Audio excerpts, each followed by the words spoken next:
Women's day पड़ुची मार्च 8 रे मोर मार्च 8 women's day रे सब वोमेन्स मानक पई समस्तक पई सब बाबा मानक पई सब माँ मानक पई गोटे स्पेशल गोटे वेबिनार रखीची मनी आउ सक्सेस उपरे 8 तारिख दिन ऑनलाइन करिबी 222 टंका अछि। आपण माने समस्ते 11 रु दिन 11 रु गोटे 2 घंटा वेबिनार रहिबो। शनिवार दिन मार्च 8 तारिख दिन 11 रु दिन गोटे पर्यंत वेबिनार रहिबो। समस्त को मोस्ट वेलकम, आपण माने जॉइन करि परिबे। आउ आज आसीची subconscious power of subconscious mind बा अवचेतन मनर शक्ति पढ़िबा पेज 60। मु पेज 60 पर्यंत पढ़िथिली, आज पढ़िबा 60 रु आरंभ करिबा।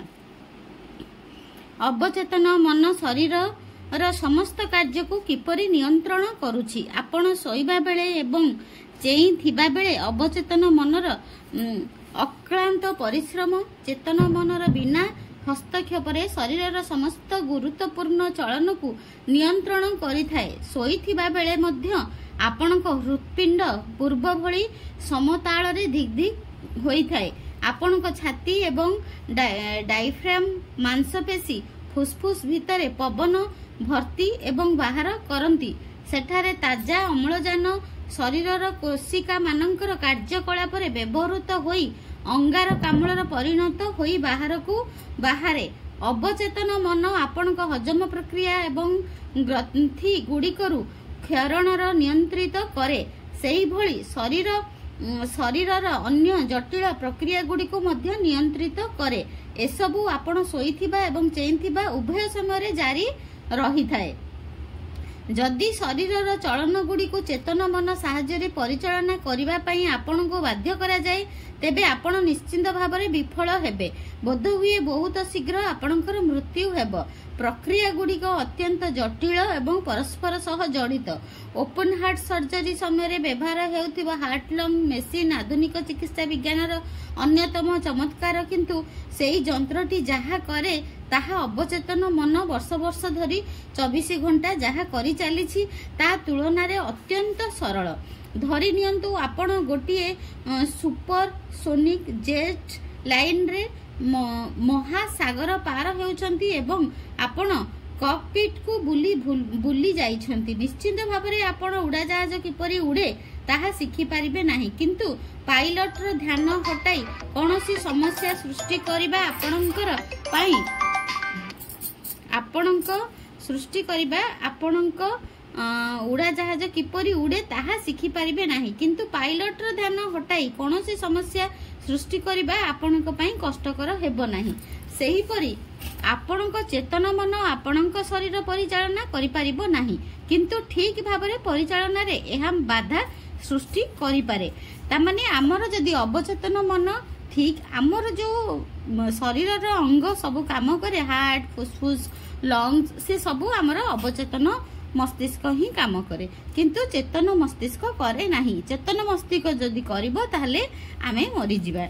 चिंता व्यस्तता भय निराश एसबू हृत्पिंड फुसफुस पाकस्थली और अंतनली इत्यादिर स्वाभाविक चलन रे हस्तक्षेप करिथांती। मानसिक चाप संबंधी रोग गुड़िक केते गुरुतर ताहा आधुनिक डाक्तरी विज्ञान अल्प किछि वर्ष हैला बुझिबा आरंभ करिछि। कारण हेउछि चिंताधारार एही ढांचा गुड़िक अवचेतन मनर चिराचरित सुसंगत चलनर बाधा सृष्टि करंती। जेतेबेले आपण शरीर शारीरिक एवं मानसिक भाव में व्यस्त विव्रत होई पड़ती, आपण शांति रे बसी अजथा चिंता न करिबा दरकार।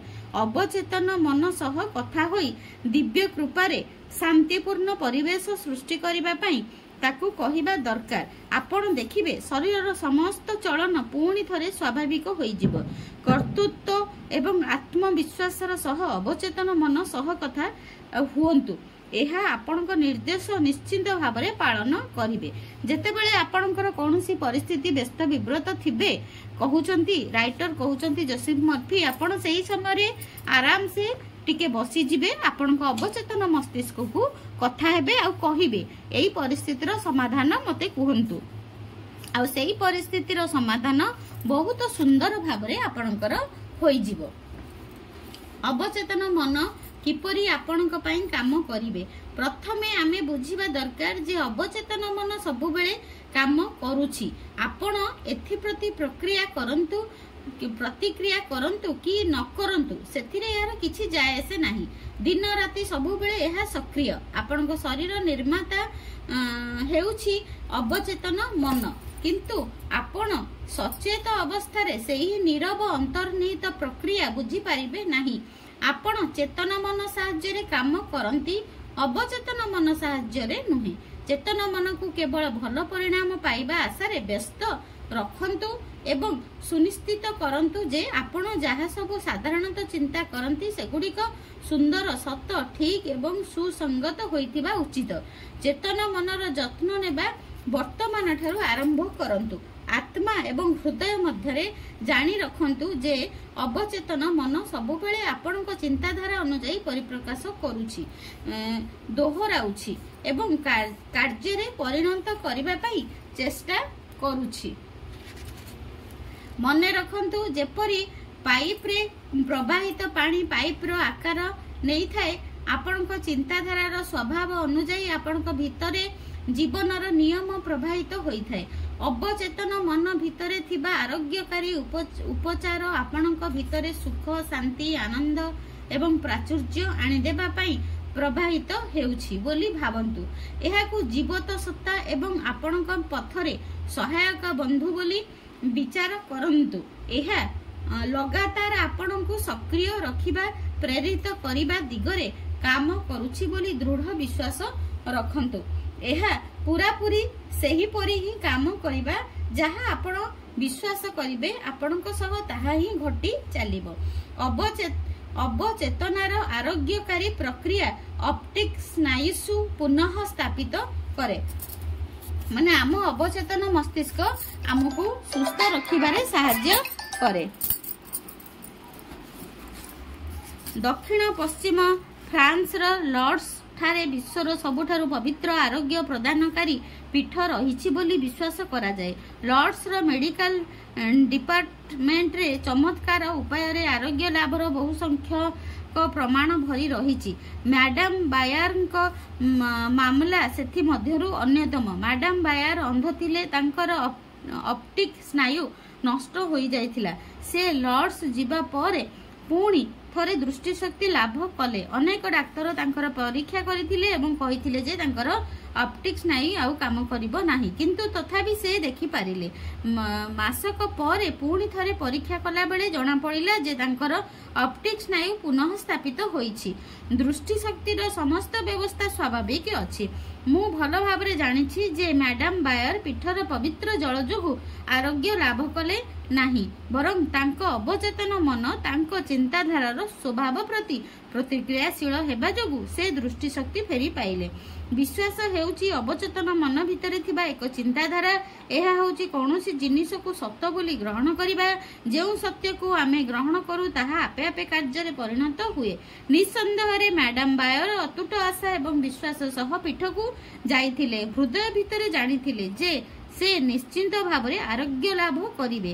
तांको अवचेतन मन ता मध्य रे अनंत काल रही आसीथिबा आरोग्यकारी शक्ति को उपयोग करी प्रत्युत्तर देला। दृष्टि शक्ति फेराई आनिथिबा अवचेतन मन निश्चिंत भावरे एक मृत्यु स्नायु को जीवंत करि पारे। सृजनशील नियम जहा सृष्टि करिछि ताहा पुणी थरे सृष्टि होई पारिबो। जहा आपण विश्वास करिवे आपणक सह ताहा ही घटी चलिबो। अवचेतन मन को उत्तम स्वास्थ्यर चिंताधारा विषय किपरि जणाइबे। तामाने आमे जो कहू विश्वास मिलई हरि तर्के बहुदूरे। आमे जहा विश्वास करिबा निजको ताहा ही फल पाइबा। अवचेतन मन को उत्तम स्वास्थ्यर चिंताधारा विषय किपरि जणाइबे। दक्षिण आफ्रिकार जोहान्सबर्ग रे जणे पाश्चारंग सह मोर भेट होइथिला। फुसफुस कर्कट रोगरु किपरि से सुस्थता लाभ कले ताहा मते कहिले। से अवचेतन मन को संपूर्ण सुस्थतार चिंताधारा विषय जणाइबार पद्धति व्यवहार करथिले। मो अनुरोध क्रमे प्रक्रियार सविशेष वर्णना से मते पठाई थिले, जहा कि वर्तमान मु एठारे लेखुछि। दिन रे अनेक थर मु एहा सुनिश्चित कली जे मु मानसिक एवं शारीरिक भाव रे संपूर्ण सुस्थ अछि एई कथा कही मु मो शरीरर आश्वासना देली जे मो पाद उपरे वर्तमान कौनसी चाप नाही, मो गोड़र गंठी गुड़िक उपरे कौनसी चाप नाही, मो गोड़ तली पेट हृत्पिंड फुसफुस मस्तिष्क उपरे कौनसी चाप नाही, मोर सर्वांग शरीर पूरापूरी आराम रे अछि। प्राय 5 मिनिट पाई मते निद लागिला भली लागे। तापरे एई सत्यता को मु सुदृढ़ कली जे भगवानकर निखुणता वर्तमान मो भितर देई परिप्रकाश हेउछि। संपूर्ण सुस्थतार चिंताधारा मोर अवचेतन मन को भरी देउछि। भगवान मोर जेउ चित्र अंकन करिसेंती ताहा निखुण एवं मोर अवचेतन मन भगवान को चित्र अनुଯାयी मो शरीर को पुणी थरे निखुण करी गढ़ी तोलिचंती। मिनिस्टर जनक खूब शीघ्र आरोग्य लाभ करथिले। तांकर कौशल थिला केवल अवचेतन मन को संपूर्ण सुस्थतार चिंताधारा जणाइबा। अवचेतन मन को उत्तम स्वास्थ्यर चिंताधारा जणाइबार अन्य एक उपाय हेउछि श्रृंखलित किंबा वैज्ञानिक उपाय रे कल्पना करिबा। पैरालिसिस रोग रे आक्रांत जणे व्यक्ति गोटिए स्थान रु आउ गोटिए स्थान को जिबारे अक्षम थिले।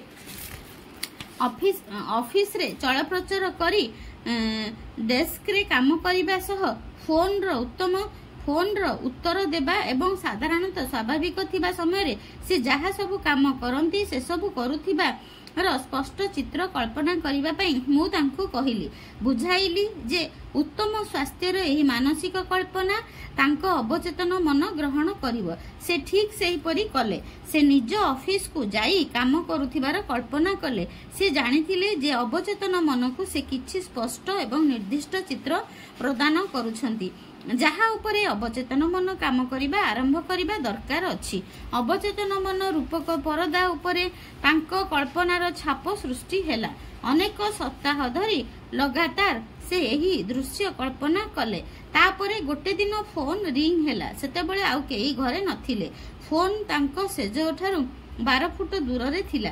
तथापि से तार उत्तर देई पारिले। सेही मुहूर्त ठारू तांकर पैरालिसिस उभेई गला। अवचेतन मनर आरोग्यकारी शक्ति तांकर काल्पनिक दृश्य प्रति प्रतिक्रियाशील हेला एवं से सुस्थ होई गले। एही व्यक्तिंकर एभली मानसिक अवरोध होइथिला जहा कि मस्तिष्क रे सृष्टि हेउथिबा स्नायविक संकेत गोड़ पाखरे पहुंची पारु नथिला। सेथिबाई से चली पारु नथिले। जेतेबेले से निजर ध्यान तांको भितरे थिबा आरोग्यकारी शक्ति उपरे केंद्रित करले तांकर एकाग्र ध्यान मध्य देई शक्ति प्रवाहित हेला एवं से पुणी थरे चलिबाकू सक्षम हेले। विश्वासर सह प्रार्थना रे आपण जहा मागिबे आपण ताहा पाइबे। मने रखिबा कथा अवचेतन मन रखंतु मन देई सुनंतु। मने रखिबा कथा अवचेतन मन शरीरर समस्त गुरुत्वपूर्ण चलन गुडी को नियंत्रित करे एवं एहा पाखरे समस्त समस्यार समाधान रहिछि। शोइबाकू जिबा पूर्वरु अवचेतन मन को एक निर्दिष्ट अनुरोध करंतु एवं एहार चमत्कारी शक्ति निजे अनुभव करंतु। अवचेतन मनर परदा उपरे जहार छाप सृष्टि करिवे ताहा मन आकाश रे अवस्था अनुभूति घटना भाव रे परिप्रकाश हेबो। तेणु चेतन मन रे सृष्टि होथिबा चिंताधारा गुडी को जत्न सहकारे चयन करंतु। प्रत्येक क्रियार एक समान एवं विपरीत प्रतिक्रिया रहिछि। आपणक चिंताधारा हेउछि क्रिया एवं चिंताधारा प्रति अवचेतन मनर स्वयं क्रिया भाव रे मिलिथिबा उत्तर चिंताधारा प्रति सतर्क रुहंतु। पूर्ण होई नथिबा इच्छा जोगु सबु प्रकार निराशा देखा दिए। जदि आपण प्रतिबंधक विलंब एवं समस्या मध्य रे बुड़ी रहिबे अवचेतन मन सेही अनुसार प्रतिक्रिया करिवो एवं आपण निजर कल्याण को अवरोध करिवे। जीवनर नियम आपणक भितरे सुसंगतिर ସୁସଙ୍ଗତିର ସୁମଧୁର ତାଳରେ ପ୍ରବାହିତ ହେବ ଯଦି ଆପଣ ଚେତନ ମନରେ ଦୃଢ଼ତାର ସହ ମାନିବେ। ମୁଁ ଜାଣିଛି ଯେଉଁ ଅବଚେତନ ଶକ୍ତି ମୋ ଭିତରେ ଏହି ଇଚ୍ଛା ଜାଗ୍ରତ କରିଛି ତାହା ବର୍ତ୍ତମାନ ମୋ ଭିତରେ ପୂରଣ ହୋଇ ସାରିଛି। ଏହା ଦ୍ୱାରା ସବୁ ବିବାଦର ସମାଧାନ ହୋଇ ଚାଲିବ। ବ୍ୟସ୍ତ ବିବ୍ରତ ହୋଇ ଭୟ କରି ଆପଣ ହୃତ୍ପିଣ୍ଡ ଫୁସ୍ଫୁସ୍ ଏବଂ ଅନ୍ୟ ଅଙ୍ଗ ପ୍ରତ୍ୟଙ୍ଗ ସ୍ୱାଭାବିକ ଚଳନରେ ବାଧା ସୃଷ୍ଟି କରିପାରନ୍ତି। ଅବଚେତନ ମନକୁ ସୁଚିନ୍ତା ସ୍ୱାସ୍ଥ୍ୟ ଏବଂ ଶାନ୍ତିରେ ଭରି ଦିଅନ୍ତୁ। ଶରୀରର ସମସ୍ତ କାର୍ଯ୍ୟ ପୁଣି ସ୍ୱାଭାବିକ ହୋଇଯିବ। ଅବଚେତନ ମନକୁ ସବୁବେଳେ ଭଲ ପରିଣାମ ପାଇବା ଆଶାରେ ବ୍ୟସ୍ତ ରଖନ୍ତୁ। ଏହା ବିଶ୍ୱସ୍ତ ଭାବରେ ଆପଣଙ୍କର ଅଭ୍ୟାସଗତ ଚିନ୍ତାଧାରା ଅନୁଯାୟୀ ଫଳାଫଳ ଆଣିବ। ଆପଣଙ୍କ ସମସ୍ୟାର ଶୁଭଙ୍କର ଅନ୍ତ କଳ୍ପନା କରନ୍ତୁ। ପ୍ରକୃତରେ ତାହା ହେବାର ରୋମାଞ୍ଚ ଅନୁଭବ କରନ୍ତୁ ଏବଂ ଦେଖିବେ ଯାହା ଆପଣ କଳ୍ପନା କରୁଛନ୍ତି ଏବଂ ଅନୁଭବ କରୁଛନ୍ତି ତାହା ଅବଚେତନ ମନ ଦ୍ୱାରା ଗୃହୀତ ହେବ ଏବଂ ସତ୍ୟତାରେ ପରିଣତ ହେବ। ଏହା ରହିଲା ଆମର ତୃତୀୟ ଅଧ୍ୟାୟ ଆଜି ଶେଷ ହେଲା। ଏହି ଅଧ୍ୟାୟର ହେଲା 60 ପେଜରୁ 65 ପେଜ। ପୁଣି ଆମେ ଆଗକୁ ଯିବା 65-66 ପେଜ ଆଉ ଅଧ୍ୟାୟ 4। Thank you so much. God bless you, god bless you, god bless you.